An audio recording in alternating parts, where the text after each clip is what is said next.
Ndiyazibulisela kuba bukeli beMpuma Kapa TV abaxhasi bamaqhawe ethu. Igama lam ndinguyongamela Manene. Kwakhona namhlanje silapha kule nkqubo yethu yembali malunga nomzabalazo, liberation heritage. That's what we are all about, nothing else but to bring those forgotten heroes and those forgotten events and those matters that are critical in our liberation heritage. Namhlanje ke ndihamba neqala lomzabalazo, ndihamba nomlweli wenkululeko wethu apha eMzantsi Afrika. Wacandile amathafa, ulwile.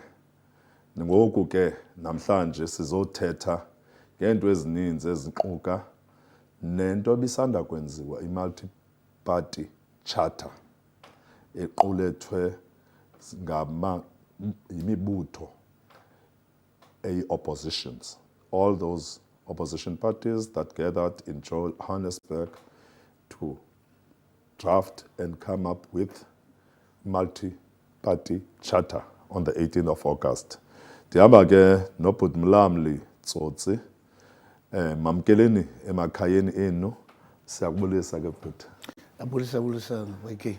Ninjani? Siyaphila fundini enkosi. Enkosi kakhulu ngokuba uzosixhasa uzocokola kunye nathi le nkqubo. Siyakwamkela kwakhona. Ndicela nje ukhe uxelela abaphulaphula abaqalayo ukubona kubana kubani umlamli Tsotsi. Andibulela kwakhona fundini. Umlamli Tsotsi wazalelwa apha eGqeberha. Waba involved emzabalazweni from as early as 70s. And dibe inxalenye ye-trade union movement apha eSouth Africa. Bendikhona kwi-student struggle, ndaphinda ndabakhona nakwi-PEICO ngelo xesha. Sabe nisima apho kwangoku. Hayi qolezela kaloku umzabalazo awuphelanga kwi-PEICO. Qhubekeka ubachazela abantu abangakwaziyo. Ndiye ndayinxalenye yomkhonto wesizwe ngenxa yeemeko zalapha eMzantsi kwaye kwanyanzeleka uba selishiye ili singathandanga. It was not fashionable to leave the country at that time.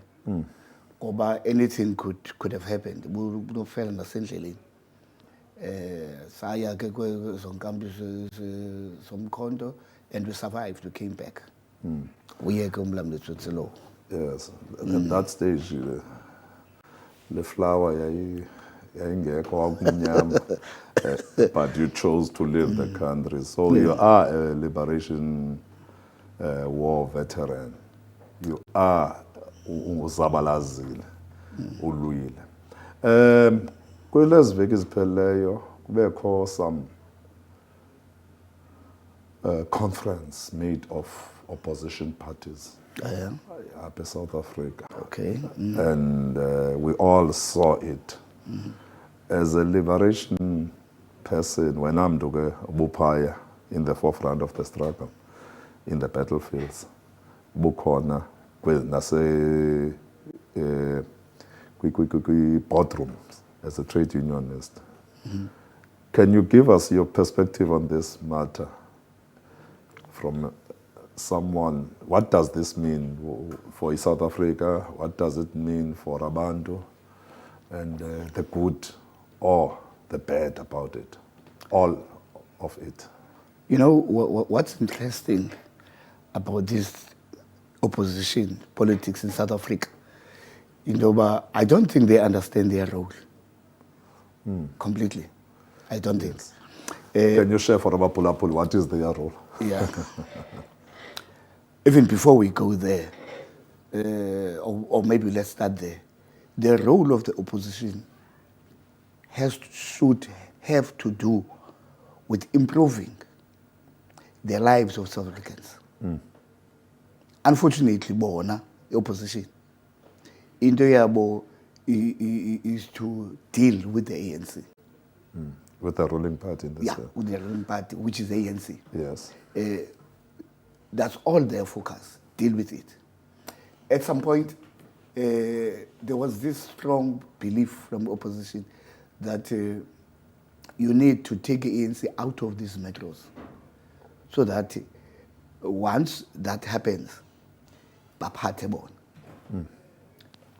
Much as ANC has its own failures, and I'm not exonerating ANC at all, much as it has its own failures, but sibonile lando yokhupha i-ANC kwi-metros i-resulte entweni no improvement at all for our people in terms of service delivery. Let's pack that. South Africa is involved in a revolution. So you can't treat South Africa as if it's a normal democracy. It is not. We're involved in a revolution. We need to implement what we fought for. And the opposition has no idea of how that thing should happen or intentions for that matter. Yokuba abantu bethu funeke be-improvile bumbabo. They don't have that in their mind. They just need to be in power and maintain the status quo. ANC nayo to a very serious extent is not helping also nayo in that field. No, in your introduction, you mentioned that it was not fashionable to be involved in Mzabalazwe. Naturally. And now, why is it so highly fashionable to be in politics? The space created by the unbanning of the organizations, one. And also the space created in terms of parliament or governance, generally, if you like, from council, province to, because there's a money incentive now. So people go to politics for money. Hence, it's fashionable for everybody to establish parties. We have parties left, right, and center. The last time I counted, there were 48 political parties in our country. Yeah. And now, sorry, now there's also going to be independent candidates. Yes. So there's going to be a lot. So people are in politics because they are going to benefit. It's about them. It has nothing to do with our revolution. It's what the multi-party charter misses. But the country, that multi-party thing, they don't speak about land. Land is not in their agenda. And yet land is what is going to liberate us. So that thing, instead of helping them, it also gives ANC an opportunity. It's up to the ANC if it want to use it. But it gives ANC an opportunity. It always gives the ANC an opportunity. You never fought for the multi-party charter. Is that what you are trying to say? Not necessarily. We fought, South Africans fought for a space for everybody, including opposition parties. So there's nothing wrong when opposition parties come together. Yes. And do whatever they want to do. Nothing wrong with that. Fought for. Yeah, that's what we fought for. Yes. For everybody to be given a space to participate in the country. Well, previously, you mentioned issue revolution. It's a very easy, you'll find even labels and written revolution. Can you unpack this revolution in the context of South Africa? Thank you. South Africa fought, among other things, for everybody to enjoy in the country's wealth. That's what we fought for. We also fought for everybody to have a right for a party yakhe afuna uyijoin. What do I mean when I say we fought for everybody to enjoy in the riches of this country? That's land. South Africa is one of the richest countries in the world, Yes. and yet is one of the most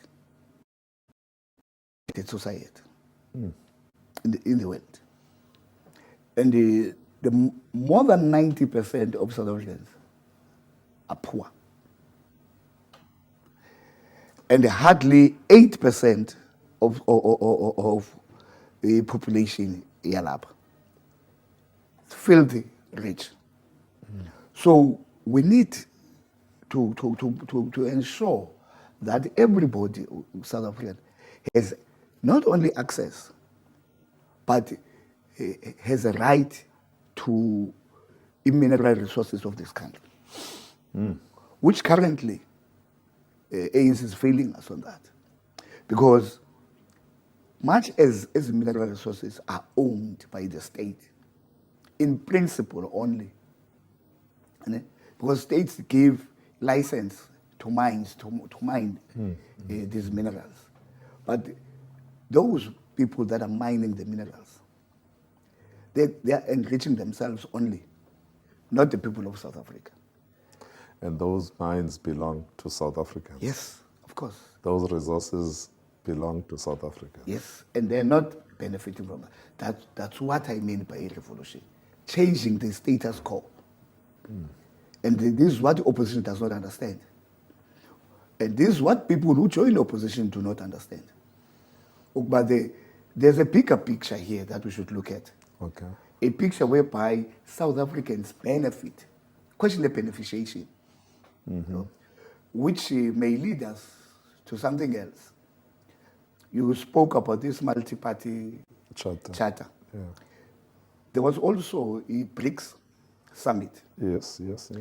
which purports to want to give our people the access to the wealth of their countries. And this thing, yokuba sine challenge ngoku, your access to The wealth. the country's wealth, started not only during ixesha lamabhulu, but if you check, we need to mention this uncomfortable truth. The former president Mbeki says we need to stop subsidizing the West.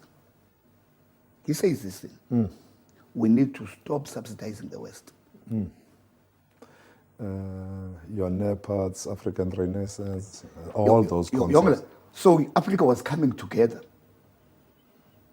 was beginning to come together, was realizing, but no, man, as mineral resources, when you take them out of the country, raw as they are, to Europe and America, they give job, excuse me, they give job to those countries.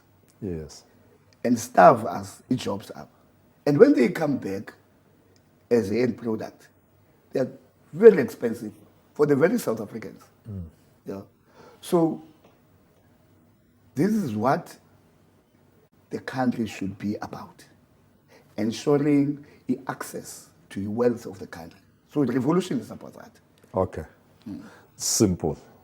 Explained. Simply put. Okay. So you were saying last, before we went on break, the multi-party charter gives the ANC an opportunity. Of course. What were you referring to?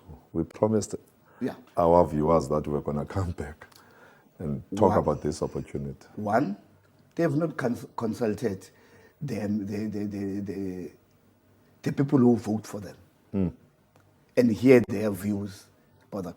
For instance, take Action SA, which is a breakaway of ETA, and all those parties that were there.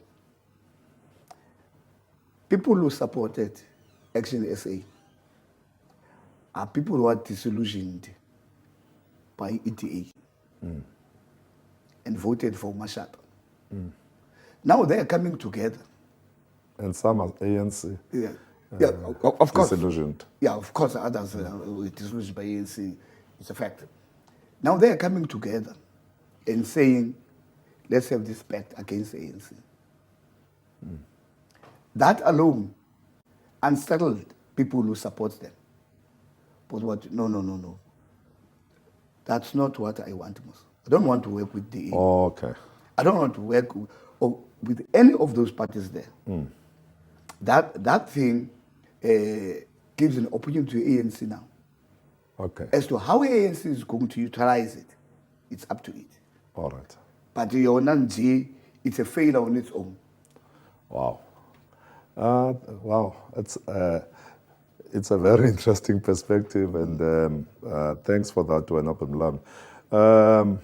Now, what would you have thought about? How should they have approached this in your own thinking? You know, as I said initially, if we were to improve the lives of the people, only left organizations can do that. Oh, yes. It has to be the party of labor. Unfortunately, we don't have a communist party in South Africa. Okay. We have something called SACP. Is it? Yeah. Okay. We don't have a communist party. Come, Africa at all. your left parties, please, you need to unpack that, because viewers, they don't understand it. Okay. They think that all the people on the left parties should be left-handed. But it's not what he means, Mapulapule. Amaqhawe Ethu Foundation, together with Mpumakapa TV. Namhlanje ke sihleli kunye noPhumlami Litsotsi, iqala emzabalazweni, uyancokola ubalisa ngale multi-party charter. We left each other talking about the left parties. Okay. And you were going to give other pula-puli. What do you mean by left parties? Because sometimes these phrases and these terms become very much foreign to our people. What do you mean by left party, workers' party, Labour party? Let's take a left party. We're talking about socialist inclined parties. Parties that prioritizes the poor and the working class. Strictly the working class. They are biased towards the working class. Okay. That's what is referred to as left. Yes. Currently, in South Africa, we don't have a party that is biased towards the working class. No, we don't. We have parties that purports to be left inclined. But in reality, we don't have them. We have parties that even mentions the left ideology. Yeah. But do not practice. Yeah, sloganeering Yes. and practicing are two different things. Okay. And I'm saying those parties that purports to be left, they need to come together. Okay. Come together and push the working class program. Okay. That's what we need to do in this country. If someone is gonna say the Gorbachev and the failed Soviet Union and the so-called, you mentioned that other party yourself, why should we still be considering left as the option, or as a direction? Where does it miss? Why did it fail in the USSR, and why other countries that have been practicing it left it? You know, it's very unfortunate, this thing of glorifying capitalism as if it has succeeded somewhere else. Yes. Because when people compare the failures of socialism in the USSR, Yes. they always are unable to show us But where has capitalism succeeded? Because it has not succeeded anywhere. But let's go back to socialist countries. In Soviet Union, during the time of the Soviet era, Socialist control. yeah, there were no hungry people in their own country. Yes. No, there were no unemployed people in their own country. In fact, they were supplying the entire liberation movement world over for free. They could afford. That's what they were doing. So, much as they were failures of the Soviet Union, it is not because of the socialist program that they failed. This thing always have to do with leadership. If you have good leaders, let's make an example. China. Yes. China is a socialist country, but they have their own interpretation of socialism. Okay. Yeah. So people may not agree as to the way China is doing things, but China has been able to take 800,000 people out of poverty. Has been able to do that. So socialism has to do with taking the poor and the working class out of misery, which China did. As to how it does it, the modalities, it's not necessarily in black and white how you do this thing. There might be no formula of doing this thing. You just look at the conditions as to how can we move forward. So socialism about that. So socialism was not bad. It's like saying the ANC is not bad. It's the leadership that's corrupt. Just in passing, the point that you are bringing is leading me to another question. Okay. Are we seeing in BRICS? Are we seeing a new world order, maybe? Because you have China there, you have USSR, Russia there. Okay. You have India there, and you have Brazil there, and these countries, and South Africa, of course. These countries are more left-leaning countries.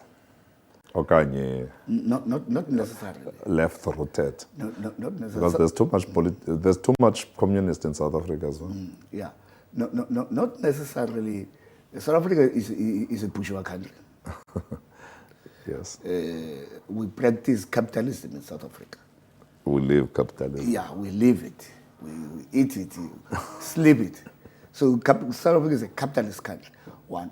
Secondly, BRICS has just been extended to 6 other countries. So now it's 11 countries. And much as Iran has issues with the West, it's a capitalist country. So is Saudi Arabia.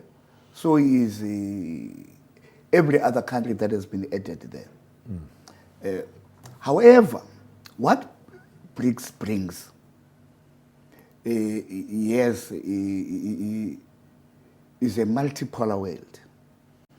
This thing of being controlled by America and Western Europe, makes the entire world poor. And yet the countries that have these mineral resources, they don't benefit them. But America, Britain, and you can look at Britain, the only thing they have are ashes.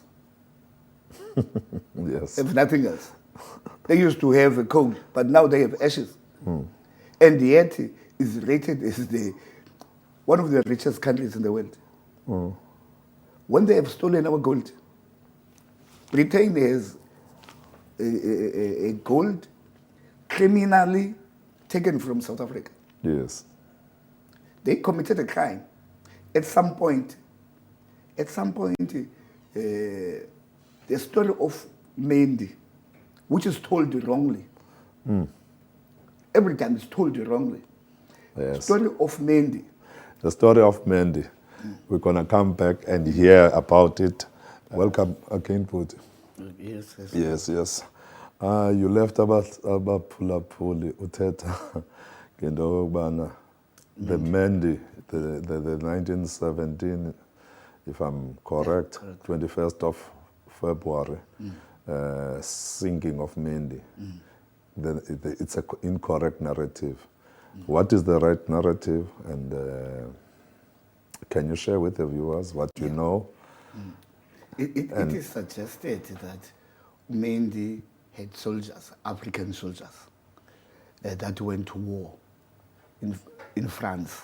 Yes, assisting the... Yeah.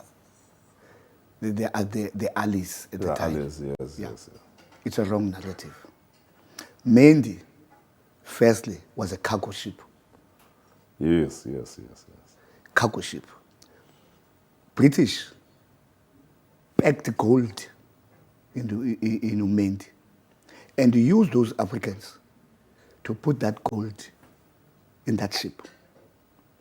That's why it had to start in Britain, because they needed to offload that gold in Britain. Oh, Yeah, that's what happened. They needed to offload that gold, which was stolen, taken criminally from our country by British. And now they wanted to destroy the evidence. oh, And the only way of destroying the evidence was to kill those people that were in Mendy. So they used a warship to crash Mendy. okay. And those people, those who survived, were fortunate in that it was in the shallow waters of Britain. So others could swim. So they swam to the shore. But others could not survive.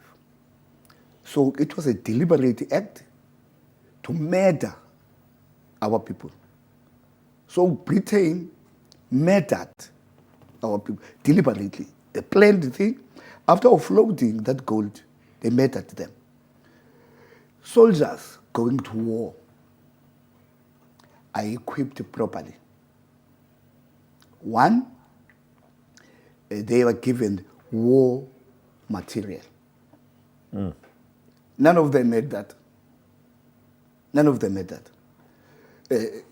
They were used as slaves to load and offload the gold. Cargo. So this thing, the story is being told about Mendy, it's a lie. Was there ever an inquiry?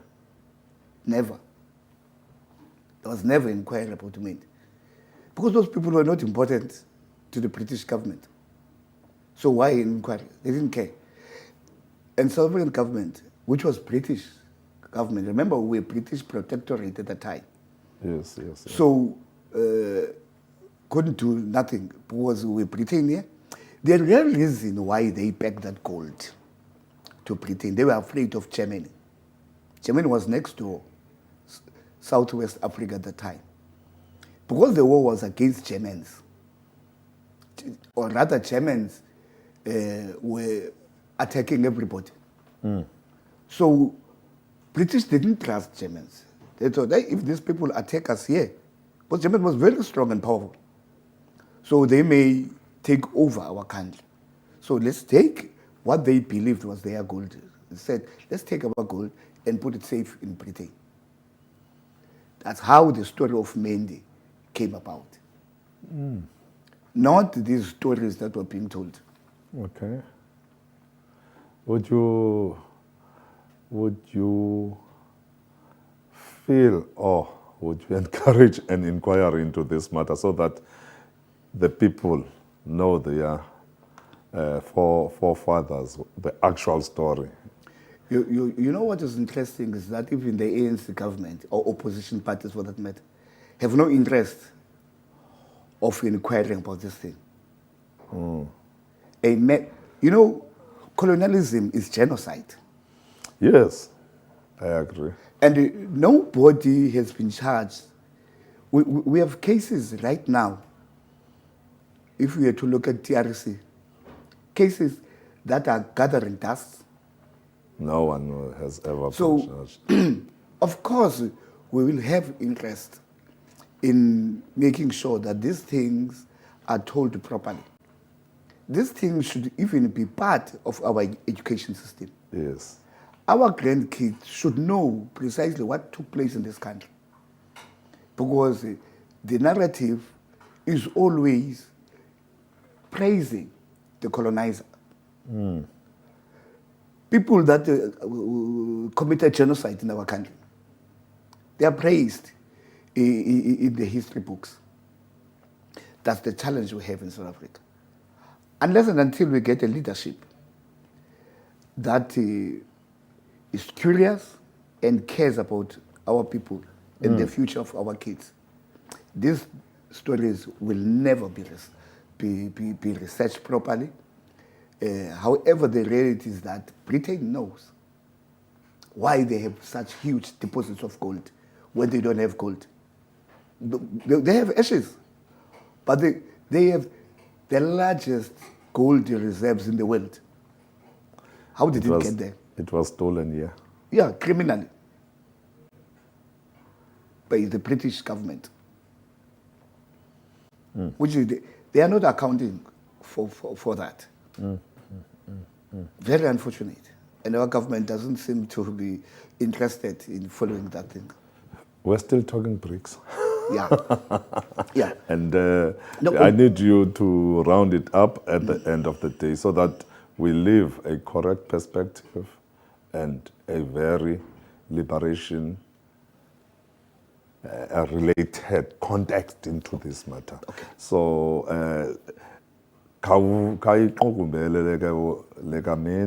so that we are able to. Okay.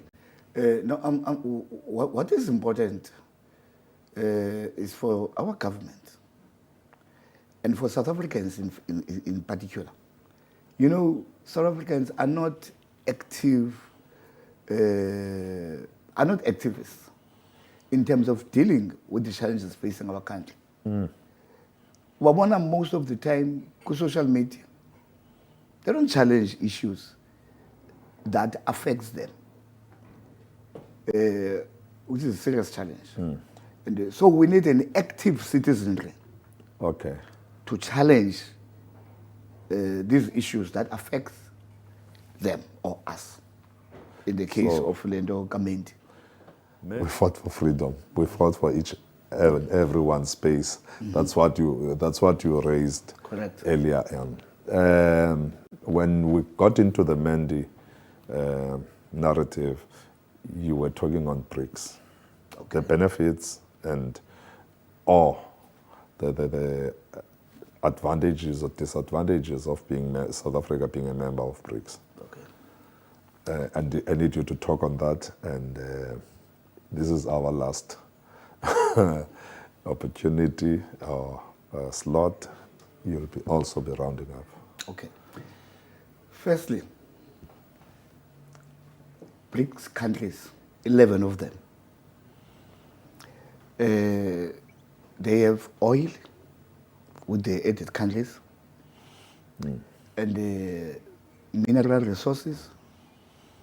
So, and technology when it comes to China. It's leading the world in terms of technology. Hence, America is violating the World Trade Organization principles of trading with everybody. That thing, it's a Western idea. Let's trade. But now they are denying China in terms of artificial intelligence. They don't want to give China that technology. With these countries of BRICS coming together, one will be able to trade in a currency, in your local currency. Okay. That's a huge advantage. Because now if we're to buy oil, when this thing has been completed, we'll be able to trade directly when we buy oil, we have to buy dollars first. Yes. Very expensive dollars. If you have to look at the ratio of rand to dollar, you buy dollars because in the market you have to use dollar. So the short-term gains that we will be able to use rand to buy oil. But the longer term is that BRICS is discussing de-dollarization because there's no need to use dollar for purpose of markets. There's no need. Remember, at some point, the world was not using dollar. Yes. And the sky didn't fall. It was using spaces. Yeah. It was using pound at some point. I understand. Yeah, so it's not a new thing, this thing. And remember, the reason why I'm saying at some point we're completely not going to use dollar. At issue here is Ukrainian war. That war in Ukraine, among other things, that has come up with Russia and China, is that we need to use our own currency. America is not reliable. Western countries are not reliable. And if we were to use their system, they can just shut it down. If you quarrel with them.